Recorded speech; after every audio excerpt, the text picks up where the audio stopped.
I Capitoline museums are a group of art and archaeological museums in Piazza del Campidoglio, on top of the Capitoline Hill in Rome, Italy. The historic seats of the museums are Palazzo dei Conservatori and Palazzo Nuovo, facing on the central trapezoidal piazza in a plan conceived by Michelangelo in 1536 and executed over a period of more than 400 years. The history of the museum can be traced to 1471, when Pope Sixtus IV donated a collection of important ancient bronzes to the people of Rome and located them on the Capitoline Hill. Since then, the museum's collection has grown to include many ancient Roman statues, inscriptions, and other artifacts, a collection of medieval and Renaissance art, and collections of jewels, coins, and other items. The museums are owned and operated by the municipality of Rome. The statue of a mounted rider in the center of the piazza is of Emperor Marcus Aurelius. It is a copy, the original being housed on site in the Capitoline Museum. Opened to the public in 1734 under Clement XII, the Capitoline Museums are considered one of the oldest museums in the world, understood as a place where art could be enjoyed by all and not only by the owners. The Capitoline Museums are a must for an in-depth knowledge of Rome. The museums are in Piazza del Campidoglio, a very interesting square in its own right since it was designed by Michelangelo. The museums get the name from the Capitoline, the smallest of the hills in the city, not far from the Roman Forum, from which you can enjoy some spectacular views. They are responsible for housing the history of ancient Rome, and the collection is undoubtedly one of the top attractions in the city. Some of ancient Rome's most important buildings used to stand in the exact spot where the Capitoline Museums stand today. The Temple of Capitoline Jupiter, the most significant temple in the ancient city, and the Temple of Juno Moneta, or Tabularium were there.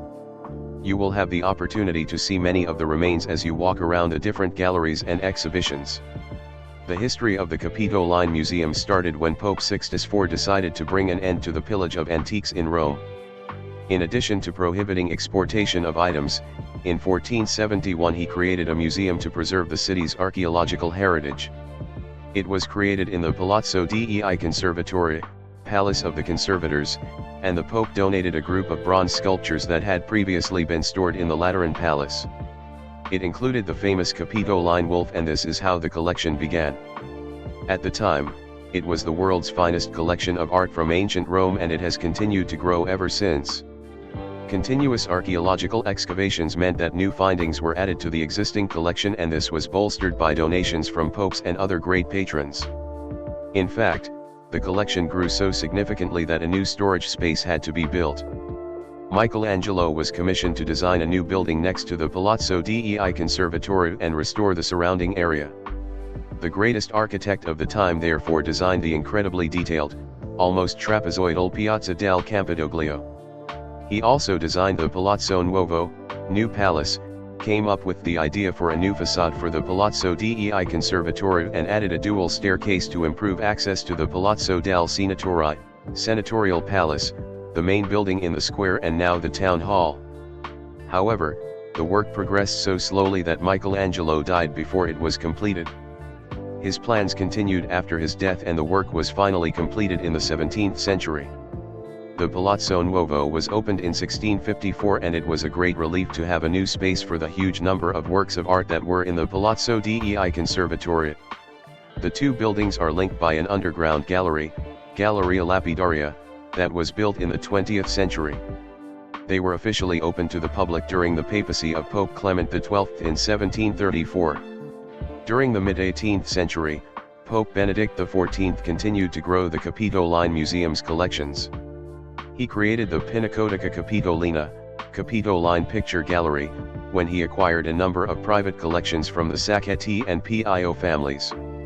The most recent addition to the Capitoline Museums was made in 1997 when some items were moved to an old thermal power station, the Centrale Monte Martini. It's a great example of how a disused space can be put to use and set up for cultural purposes. The contrast between the industrial environment and the classic sculptures is a real hit. The building is around 3 kilometers from the museums, and concerts and a number of other different activities are held there.